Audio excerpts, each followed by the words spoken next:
Hello and नमस्ते साथीहरु, स्वागत छ तपाईलाई हाम्रो टेकी सुजन च्यानलमा। र आजको यो भिडियोमा चाहिँ हामी कुरा गर्न गइरहेको छौं Samsung Galaxy Z Fold 2 को बारेमा। र कतिले चाहिँ Samsung Galaxy Z Fold 2 पनि भन्नुहुन्छ होला, त्यो कुरामा चाहिँ कन्फ्युजन नहुनु होला। र यो भिडियोमा चाहिँ हामी कुरा गर्न गइरहेको छौं यसका स्पेक्स र नेपाली बजारमा चाहिँ यो कति प्राइसमा चाहिँ लन्च भयो भनेर। र बिना टाइम तपाईहरुको वेस्ट गरी भिडियो स्टार्ट गरौँ। र अब यसको स्पेक्सको कुरा गरे साथै यसको अब सुरुबाट डिस्प्लेको कुरा गरौँ। यसमा चाहिँ तपाईले डुअल डिस्प्ले पाउन सक्नुहुन्छ, इनर र आउटर। र आउटर डिस्प्लेको कुरा गर्दा तपाईहरुले 6.2 इन्चको super AMOLED with HD plus रिजोल्युसनको चाहिँ डिस्प्ले पाउन सक्नुहुन्छ भने चाहिँ इनर डिस्प्लेको कुरा गर्दा चाहिँ तपाईले 7.6 इन्चको dynamic AMOLED 2x with full HD रिजोल्युसनको चाहिँ 120 हर्ट्जको रिफ्रेश रेट भएको चाहिँ डिस्प्ले पाउन सक्नुहुनेछ। र यो फोन चाहिँ फोल्डेबल डिस्प्ले भएको कारणले चाहिँ अलिकति फ्युचरिस्टिक फोन पनि बन्न जान्छ हैन। र अब यसको परफर्मेन्सतिर जाम। यसमा चाहिँ तपाईले क्वालकम स्न्यापड्रागनको 865 प्लस को चाहिँ चिप पाउन सक्नुहुनेछ, जुन चाहिँ फ्ल्यागशिप अहिलेसम्मकै लेटेस्ट प्रोसेसर हो। र यो चाहिँ 7 नानोमिटरमा फ्याब्रिकेट गरिएको छ भने चाहिँ यसमा जीपीयू को कुरा गर्दा चाहिँ एड्रिनोको 650 को जीपीयू दिएको छ। र यदि तपाईहरु हेभी गेमिङ गर्दै हुनुहुन्छ भने पनि यो प्रोसेसरले चाहिँ one of the best gaming experience पनि दिन्छ, किनभने यसमा भएको चिप चाहिँ निकै नै राम्रो पावरफुल पनि छ। अब मेन कुरा यसको क्यामेरातिर जाम। यसमा चाहिँ तपाईले ट्रिपल क्यामेरा सेटअप पाउन सक्नुहुन्छ भने चाहिँ प्राइमेरी क्यामेराको कुरा गर्दा चाहिँ 12 मेगापिक्सलको प्राइमेरी सेन्सर पाउन सक्नुहुनेछ र 12 मेगापिक्सलको अल्ट्रा वाइड र 12 मेगापिक्सलको चाहिँ टेलिफोटो लेन्स पनि दिएको छ।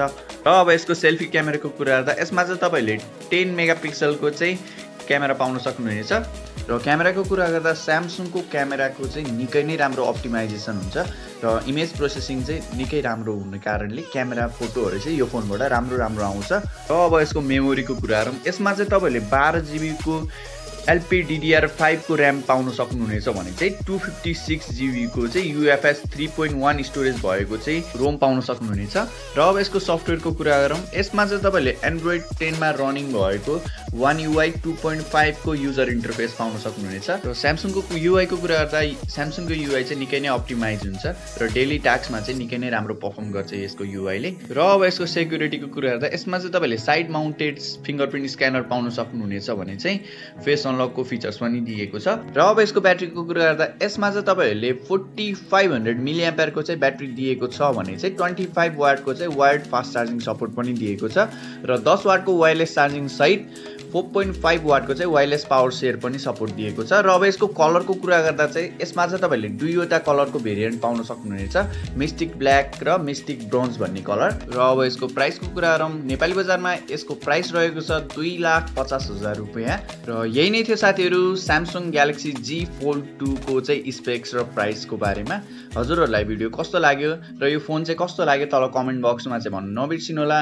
र मेरो कुरा गर्दा चाहिँ 2.5 लाख खर्च गरी चाहिँ म यो फोन चाहिँ लिदिन हैन। र तपाईहरुले चाहिँ के सोच्नुहुन्छ यो फोनमा तल कमेन्ट बक्समा चाहिँ भनिदिनु होला। र आजलाई यति नै। हजुरहरुलाई भिडियो मन पर्यो होला, यदि मन पर्यो भने लाइक शेयर एन्ड सब्स्क्राइब गर्न चाहिँ नभुल्नु होला। म यस्तै भिडियोहरु चाहिँ निकै दिनै लिएर आइराख्ने हुन्छु। र आजलाई चाहिँ हजुरहरुबाट म बिदा माग्न चाहन्छु। हस्त नमस्ते, जय नेपाल।